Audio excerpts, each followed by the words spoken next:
കേരളത്തിലെ ഏറ്റവും വലിയ സാമൂഹ്യ സുരക്ഷാ പദ്ധതിയായ ക്ഷേമ പെൻഷൻ ഏപ്രിൽ ആദ്യഘട്ട വിതരണം നടന്നുകൊണ്ടിരിക്കുകയാണ്. ഇത് നാളെ മറ്റന്നാളുമായിട്ട് വിതരണം പൂർത്തിയാകും.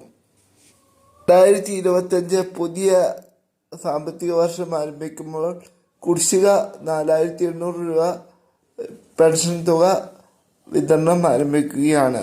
വിശദമായിട്ട് വീഡിയോ നോക്കാം.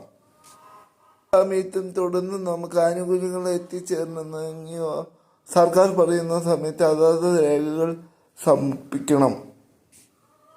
നിലവിൽ സർട്ടിഫിക്കറ്റുകൾ സമർപ്പിക്കേണ്ട രീതി സർക്കാർ പ്രഖ്യാപിച്ചിട്ടില്ല.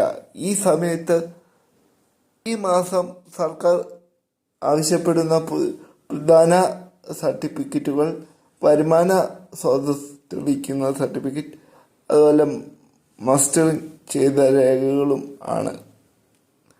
പിന്നെ വീടേറി അന്വേഷണം ഉണ്ടാകും. ജൂൺ മാസത്തിലൂടെ ആയിരിക്കും ഈ പറയുന്ന രേഖകൾക്ക് സമർപ്പിക്കേണ്ട ടൈം സർക്കാർ പ്രഖ്യാപിക്കുക. അപ്പം എല്ലാവരും കരുതിയിരിക്കുക, നിങ്ങൾക്ക് പെൻഷന് അർഹതയുണ്ടോയെന്ന്. ഈ മാസം കുടിശ്ശിക 4800 രൂപ ചിലപ്പോൾ ഒന്നിച്ച് നൽകാനുള്ള സാധ്യതയും തള്ളിക്കളയാൻ കഴിയില്ല. കാരണം ഇലക്ഷനൊക്കെ വരികയാണ്, ക്ഷേമ പെൻഷൻ വർദ്ധിക്കാനുള്ള സാധ്യത കൂടി വരുവാണ്. അപ്പോൾ ഇത്രയാണ് ഈ വീഡിയോയിൽ പറയാനുള്ളത്. നന്ദി, നമസ്കാരം. വീണ്ടും മറ്റൊരു വീഡിയോ ആയിട്ട് കാണാം. നിങ്ങളുടെ അഭിപ്രായങ്ങളും നിർദ്ദേശങ്ങളും കമൻറ്റ് ചെയ്യാൻ മറക്കരുത്.